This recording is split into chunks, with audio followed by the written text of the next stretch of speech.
और अभी कुछ इतनी पीछे जाने की भी जरूरत नहीं है। 2018 के इलेक्शन के बाद जाएंगे तो फिर तो 2018 के इलेक्शन के बाद आपके भी जब पीछे जाएंगे तो फिर मैं पर्सनल नहीं होना चाहती कि आप भी पता नहीं कल किधर जाएंगे और फिर कल किधर थे। So let's not be personal, have arguments. If you have solid arguments then have arguments. दूसरी बात ये, एक तो मैं खत्म कर लूं प्लीज, वरना मैं कर नहीं सकती बात। मुझे आदत नहीं है ऐसे गुफ्तगू करने की, इनको होगी क्योंकि इनकी तो सिखाया ही ऐसे जाता है। पढ़ते तो है ही ना माशाल्लाह।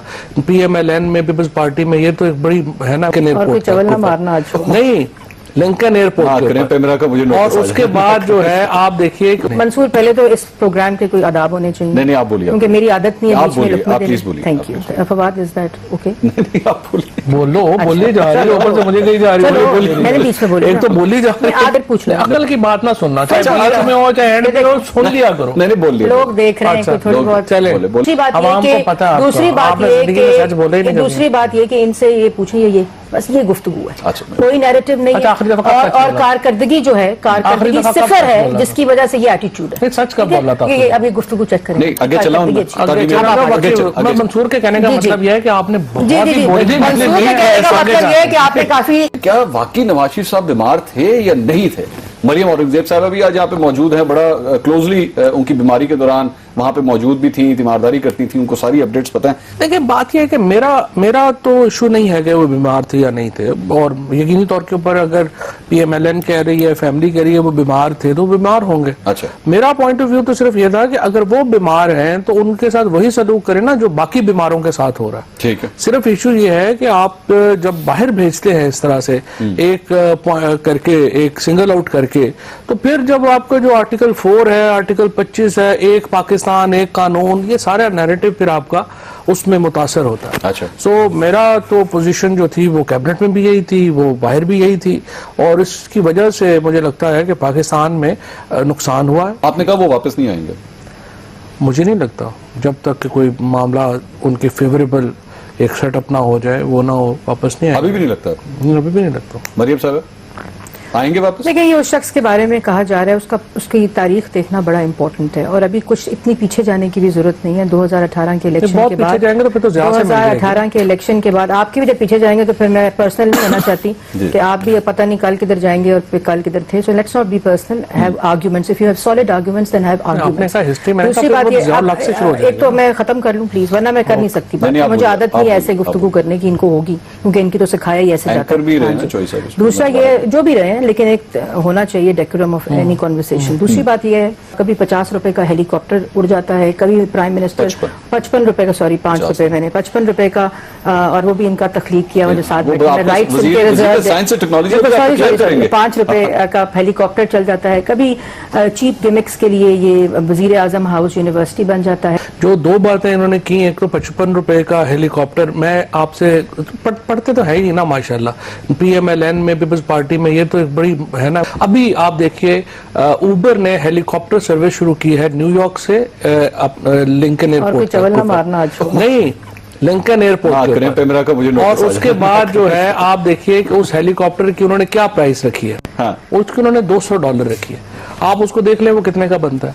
इनका असल में प्रॉब्लम ये हो जाता है, क्या जो न्यूयॉर्क सिटी से एयरपोर्ट जो ट्रेवल है, अच्छा, उन्होंने $200 रखा है। अच्छा, उसका किराया। अच्छा, मैं ये कह रहा था कि जब हेलीकॉप्टर आपका अपना है, पायलट को आपने पैसे देने ही देने हैं, मेंटेनेंस आपका नहीं है, तो सिर्फ फ्यूल ही का खर्चा है ना। फ्यूल का खर्चा जो है वो इतना रुपया है। अब चूंकि उन्होंने जो है वो इसको एक ट्विस्ट देना होता है, इसी तरह से जो यूनिवर्सिटी है प्राइम मिनिस्टर हाउस की, प्राइम मिनिस्टर हाउस के पीछे एकड़ों में जमीन पड़ी हुई है। अगर आप उसको एक रिसर्च इंस्टीट्यूट बनाना चाह रहे हैं तो उसके ऊपर आप, मतलब उसमें क्या बुराई है? मैं सिर्फ अभी फवाद ने जितनी बात की, एक तो फवाद को इकोनॉमी का पता भी नहीं, लेकिन बात हमेशा इकोनॉमी से शुरू करेंगे। अच्छा, और इन्होंने हमारी गवर्नमेंट की इनकॉम्पिटेंसी का जिक्र इकोनॉमी से स्टार्ट किया। कुछ मारूजात में आपके सामने, क्योंकि टाइम आपका शायद और टॉपिक्स हों, लेकिन बात सिर्फ ये, जब हम हुकूमत में थे और जब हमने बिल्कुल लिया, आप भी उनसे ले लेते तो आज मुल्क बेहतर होता। दूसरी बात यह है कि पहली बात इनकी अब आप देखें विजन कि मिफ्ता से लिया है कि इसहाक डार से लिया है। मुल्क तबाह हो गया, मुल्क के अंदर जो 6 क्योंकि मिफ्ता कहते हैं ज़ारदार को इकोनॉमी का कुछ पता नहीं। मंसूर, पहले तो इस प्रोग्राम के कोई आदाब होने चाहिए। नहीं आप बोलिए, क्योंकि मेरी आदत नहीं है आप बीच में बोलिए, लुकमा आप देने। प्लीज बोलिए। Thank you. Fawad, is that okay? नहीं आप बोलिए। बोलो, बोली जा रही है, ऊपर से मुझे कही जा रही है, बोली मैंने बीच में बोली, एक तो बोली जा रही है, आदत से मुझे कह रही मजबूर है। होना तो फिर ऐसा होता है। अच्छा, पहली बात ये है कि हमने जब इकोनॉमी संभाली तो जो इन्फ्लेशन रेट्स और इनकी ढिटाई ये है कि ये इकोनॉमिक इंडिकेटर्स जो हैं, जो आप मीडिया ने भी हाईलाइट किए, उनको अपने ही 2-3 महीने और फिर हमारी पहले साल से कंपेयर करते हैं। व्हेन अगर इकोनॉमिक्स पढ़ी हो तो उसका बेहतर इनको अदादो शुमार पता होने चाहिए। बात मुख्तसर इतनी है कि 5 साल ना बात करें, लोग आपको भूल जाए। मैं खत्म कर दूं एक एक करके या पहले लोग, मैं कहता हूँ इकोनॉमी पे ये बात ना क्या करें, मैं इनको पहले अच्छा, भी मैं कहता बोल लूं। हूँ, क्यों इसलिए ना क्या करें कि लोग इनको भूल जाए। इकोनॉमी पे इसलिए बात इकोनॉमी ना के करें। ऊपर जो इन्होंने जो एक खौफनाक ड्रीम दिखाया हुआ है पाकिस्तान को, जिस ये एक हमें लेके गई है उस कश्ती में जहां पे अंधेरे ही अंधेरे थे, उसके ऊपर आप क्यों लोगों को याद कराती हैं ये दोबारा कि हम इकोनॉमी के ऊपर बात करें?